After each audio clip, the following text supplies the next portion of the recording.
$12 million per day. That is what the Venezuelan government is earning by selling oil to China, despite being under what the United States Treasury Department calls the most comprehensive oil sanctions ever imposed on a sovereign nation. Not 12 million per month, not 12 million per year, 12 million per day, every single day, flowing into accounts that US financial regulators cannot touch, moving through payment systems that US sanctions cannot block, financing a regime that US policy has been trying to collapse since 2009. And the mechanism that makes this possible is not some shadowy smuggling network or elaborate criminal conspiracy. It is the Chinese banking system operating openly, legally under Chinese law, and completely beyond the reach of American enforcement. This is not sanction evasion, this is sanction irrelevance, and it is happening at a scale that makes the entire architecture of US economic coercion look like an expensive bluff that has been called and found wanting. Start with what happened in the last 48 hours. According to shipping data tracked by maritime intelligence firms, including Refinitiv and Kaila, two very large crude carriers departed Venezuelan waters in the last 72 hours, carrying approximately 2 million barrels of crude oil destined for Chinese refineries. The ships, identified through automatic identification system transponders and satellite imagery, are registered under flags of convenience, but are ultimately controlled by entities with direct or indirect ties to Chinese state-owned enterprises. The cargo represents approximately $12 million in revenue at current oil prices, assuming benchmark pricing for Venezuelan heavy crude in the $70 to $75 per barrel range after accounting for quality discounts. The oil will arrive in China within 4 to 6 weeks, depending on routing. It will be unloaded at refineries operated by Sinopec or PetroChina. It will be processed into gasoline, diesel, and petrochemical feedstocks. And the payment for that oil will not move through the SWIFT international banking system, will not touch any correspondent bank subject to US jurisdiction, and will not involve US dollars at any point in the transaction. Instead, payment will be made in Chinese yuan, transferred through Chinese banks, and settled through China's cross-border interbank payment system, known as CIPS, which was designed specifically to provide an alternative to dollar-denominated trade settlement.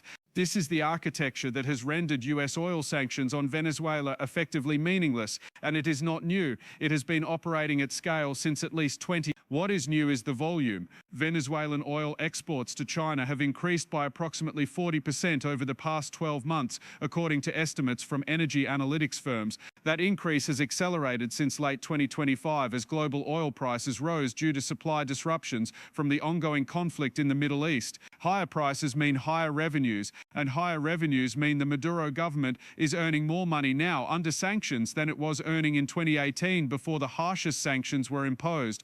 The irony is mathematically precise. The US imposed sanctions to reduce Venezuelan government revenue.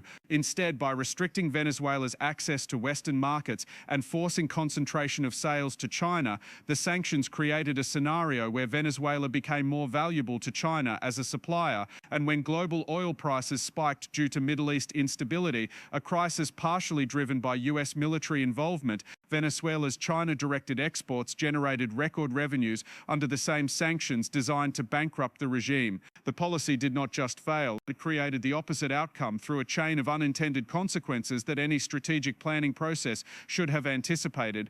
The numbers are stark. In 2019, when the Trump administration designated Venezuela's state oil company, PDVSA, as a sanctioned entity and prohibited US persons from engaging in transactions involving Venezuelan oil, Venezuela's oil production had already collapsed to approximately 1 million barrels per day from a peak of over 3 million barrels per day in the late 1990s. The sanctions were designed to accelerate that collapse by cutting off Venezuela's access to international markets, spare parts for refineries, and the financial system needed to conduct oil trade. The assumption was that without oil revenue, the Maduro government would run out of money, lose the support of the military, and either negotiate a transition or collapse outright. That assumption was wrong. What happened instead was that Venezuela reoriented its entire oil export infrastructure toward China. Chinese state-owned tankers began calling at Venezuelan ports. Chinese refineries, which are designed to process heavy crude similar to Venezuela's output, increased their purchases. Chinese banks facilitated payments.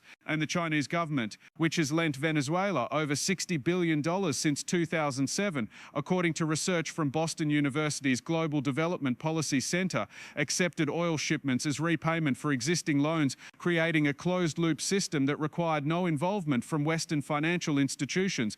By 2023, China was purchasing approximately 500,000 barrels per day of Venezuelan crude. By 2025, that figure had risen to over 600,000 barrels per day, and current data suggests it is now approaching 700,000 barrels per day. At current prices, that is over $12 million in daily revenue. Multiply that by 30 days and you get roughly $360 million per month. Multiply that by 12 months and you get over $4 billion per year. That is not enough to restore Venezuela to its pre-crisis fiscal position, but it is more than enough to keep the Maduro government solvent, the military paid, and the regime stable. The payment mechanism is what makes the sanctions unenforceable. When oil trades in dollars, the transaction must clear through the US financial system at some point. Even if the buyer and seller are both non-US entities, if the payment is denominated in dollars, it moves through correspondent banks in New York that settle dollar transactions. That gives the US Treasury Department visibility into the transaction and the ability to block it if it involves a sanctioned party. This is the foundation of US financial sanctions. Control of the dollar gives control of dollar transactions, and control of dollar transactions gives the ability to enforce sanctions globally. But when the transaction is denominated in yuan and settled through Chinese banks, that entire enforcement mechanism disappears. The yuan payment moves from a Chinese bank account controlled by the buyer to a Chinese bank account controlled by the seller. The transaction is visible only to Chinese regulators, and Chinese regulators operating under Chinese law and Chinese policy priorities have no interest in enforcing US sanctions on a country that China views as a strategic partner and major oil supplier. This is not a loophole, this is an alternative system, and it is one that the United States has no ability to shut down without taking actions that would be economically catastrophic. The US could theoretically sanction Chinese banks that facilitate Venezuelan oil payments, but doing so would mean sanctioning some of the largest financial institutions in the world, institutions that handle trillions of dollars in legitimate trade and financial flows. The secondary economic damage from such actions would dwarf whatever pressure it might place on Venezuela. So the US does not do it, and China knows the US will not do it, which means the payment system continues operating and Venezuelan oil continues flowing. The impact on US policy is profound. The entire theory of maximum pressure sanctions assumed that the United States could deny Venezuela access to global markets and financial systems. That assumption rested on the belief that the US dollar's dominance in international trade and the centrality of US financial institutions in global capital flows gave the United States unilateral economic power. For decades, that assumption held countries that needed to trade globally needed to transact in dollars, and transacting in dollars meant complying with US sanctions or risking being cut off from the financial system.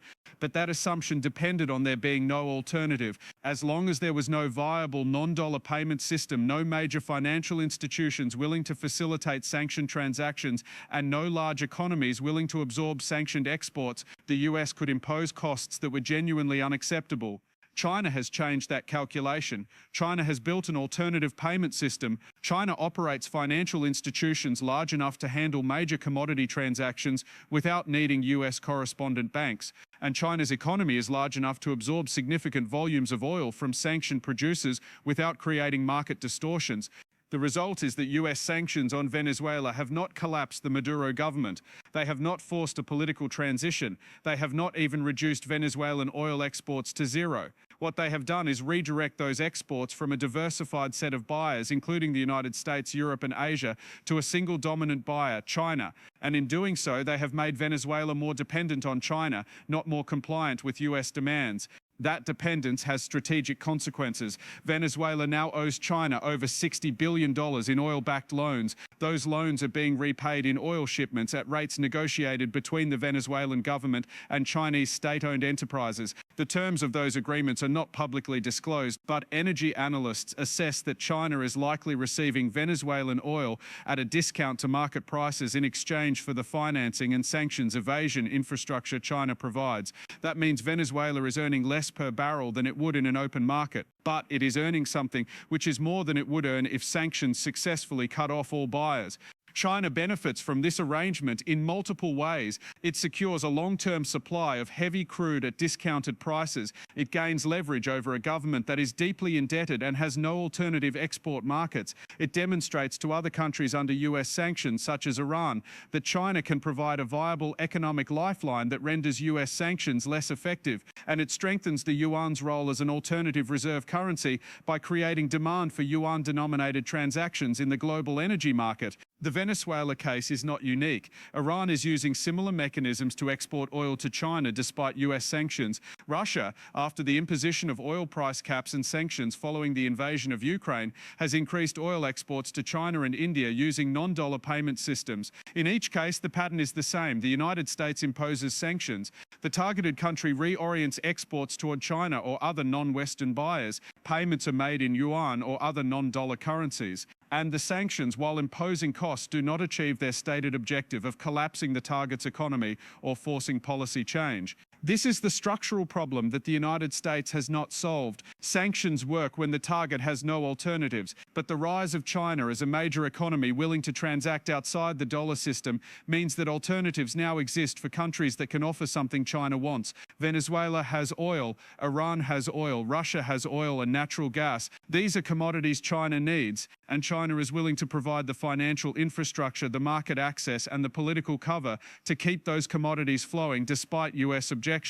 The Biden administration has attempted to address this by imposing secondary sanctions on entities that facilitate Venezuelan oil exports.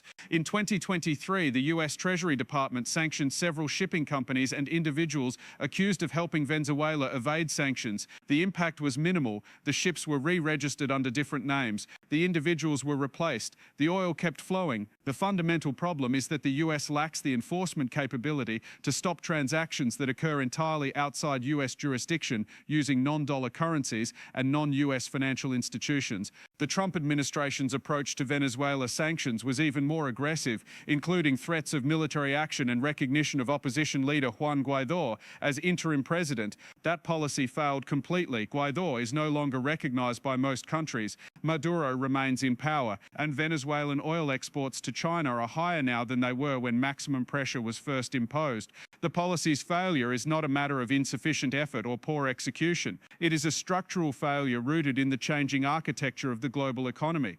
The broader implication is that the United States is losing the ability to impose economic costs unilaterally. For most of the post-Cold War period, US sanctions were effective because there was no alternative to the dollar-based financial system. Countries could choose to defy US sanctions, but doing so meant accepting near-total economic isolation. That trade-off was unacceptable for most governments, so sanctions worked, not because the US had the legal authority to enforce them globally, but because the economic costs of defiance were too high. China's rise has changed that calculation. A country under US sanctions can now choose to trade with China, accept payments in yuan, and maintain a functioning economy without needing access to Western markets or financial systems. The economic cost of defiance is no longer isolation, it is dependence on China. And for countries that are already adversarial toward the United States, that dependence is an acceptable trade-off.